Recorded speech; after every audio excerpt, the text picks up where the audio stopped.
Саламатсыз ба? Сіз NoFake жобасын көріп отырсыз. Арнамызға жазылыңыз, айтылған ақпаратқа қатысты ой қосыңыз. Біз үшін сіздің пікіріңіз өте маңызды.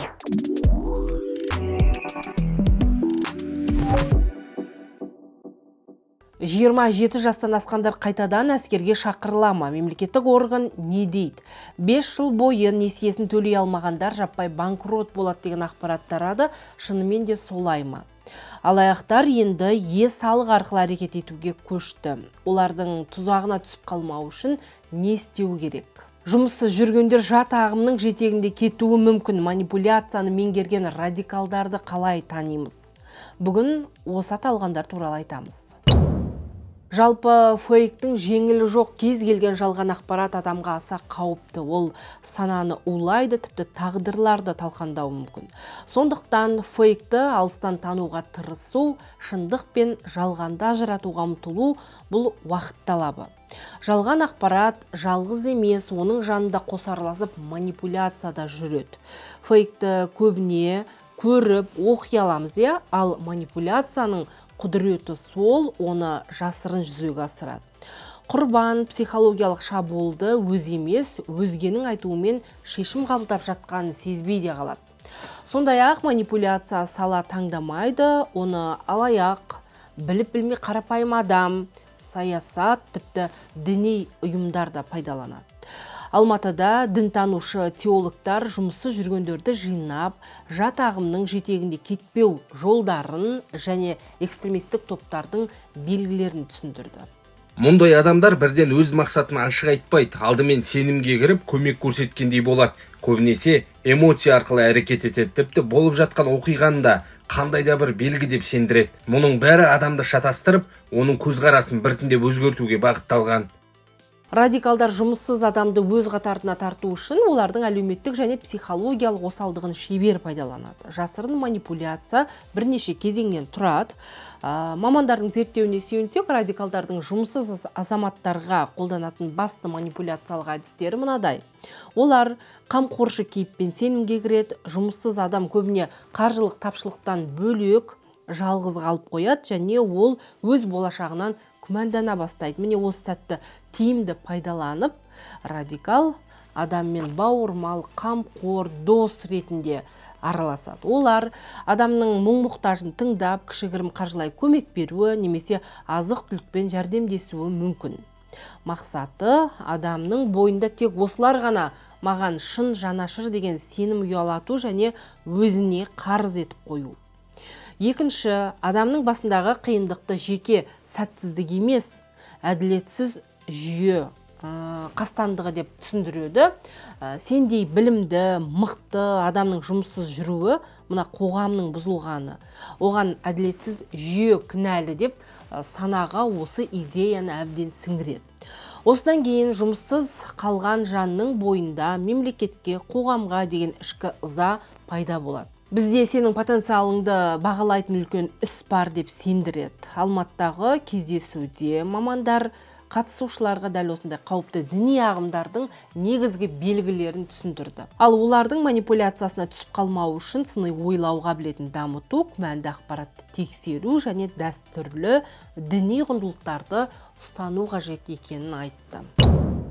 Манипуляцияны алаяқтардан артық меңгерген ешкім жоқ. Олар адам таңдамайды, лауазым, қалтаңыздағы қаржыға, әлеуметтік статусыңызға да қарамайды. Енді кәсіпкерлерді қорқытуға кірісіпті. Тредисте өзін мемлекеттік кірістер комитетінің маманы ретінде таныстырып, кәсіпкерге қысым көрсеткен алаяқтар туралы жазбалар жарияланды. Маған бір әйел хабарласып, өзін мемлекеттік кірістер комитетіненмін деп таныстырды. Айтуынша 2 жыл сайын қызмет түрін растап отыру керек екен. Салық қосымшасын жүктеңіз, әйтпесе ертеңнен бастап қызметіңіз тоқтатылады дейді. Мен бүгін демалыс қой, Қазақстан Республикасының мемлекеттік кірістер комитеті деген мекеме жоқ. Қай заңда растау керек деп жазылған деп сұрадым. Ол ештеңе білмеймін. Бүгін сағат 6-ға дейін орындаңыз деп жауап берді. Посттың астына пікір жазғандарды мұқият қарасақ, дәл осындай жағдайға тап болған өзге де адамдар бар екен. Яғни, алаяқтар жаңа әдіс ойлап тапқан. Есте сақтаңыз, мемлекеттік кірістер комитетінің атын жамылғандар салық қосымшасын жүктеңіз деп алдайды. Осыған мән беріңіз. Олардың басты мақсаты сіз туралы ақпарат алу, жеке деректерді ұрлау. Әріптестерім Қаржы министрлігі мемлекеттік кірістер комитетіне хабарласты. Мемлекеттік кірістер комитеті мұндай қоңыраулар шалмайды. Телефон арқылы мобильді қосымшаларды орнатуды, растау кодтарын, банк картасының деректемелерін, ЭЦП кілттерін, парольдерді беруді немесе бөгде сілтемелерге өтуді талап етпейді.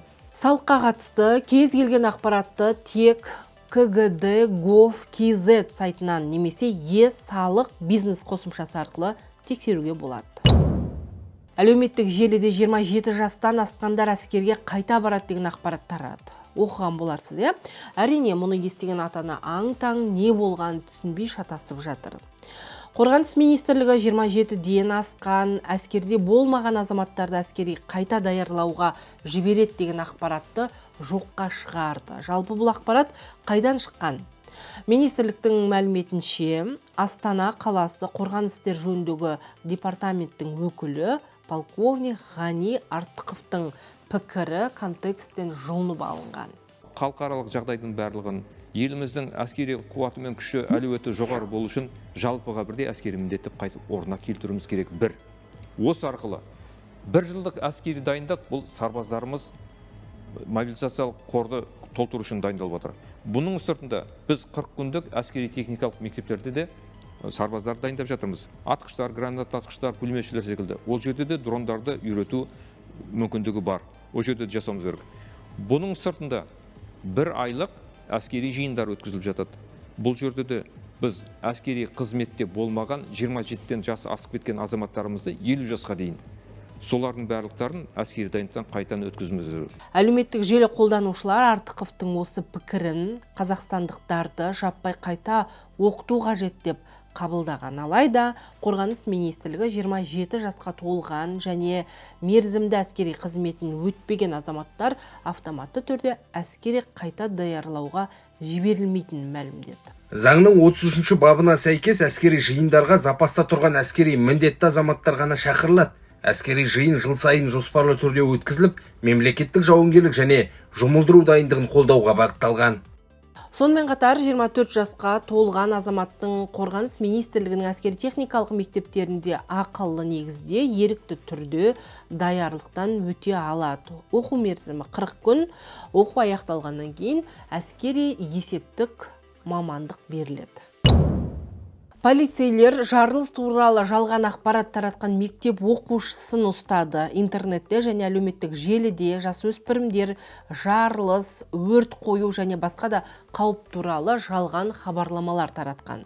Алматы облысында терроризм туралы жалған хабар берген 9-шы сыныптың 2 оқушысы ұсталған. Олардың Астана қаласы мен Алматы облысында осындай 14 фактіге қатысы бар анықталды. Сонымен қатар Шығыс Қазақстан облысының 9-шы сынып оқушысы әлеуметтік желі қолданушыларымен жанжалдасып қалып, кейін олардың атынан Шымкент қаласы әкімдігінің және Ақтау қаласындағы сауда үйінің бірінің электрондық поштасына жарылғыш құрылғы қойылған туралы хабарлама жіберген. Қылмыс жасау кезінде олар анонимді телефон нөмірлері мен электрондық пошталарды пайдаланған. Бұл әзіл немесе қалжың болса да, мұндай әрекеттер қылмыстық құқық бұзушылық болып саналады. Жалған қауіп туралы хабарламалар адамдар арасында дүрбелең туғызып, шұғыл қызметтердің жұмысына кедергі келтіреді делінген Ішкі істер министрлігінің хабарламасында. Сонымен қатар киберқылмысқа қарсы департамент дәл осындай әрекет үшін бас бостандығынан айыруға дейін жауапкершілік қарастырғанын да еске салады. Енді кредитке келсек, әлеуметтік желіде соңғы 5 жылда кредитін төлемегендер сот шешімімен банкроттық рәсімдей алады деген ақпарат тарады. Қызу талқыланып та жатыр.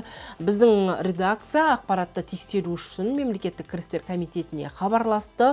Бұл мәселеге жауапты ведомство банкроттықты кімдер және қалай рәсімдей алатынын түсіндірді.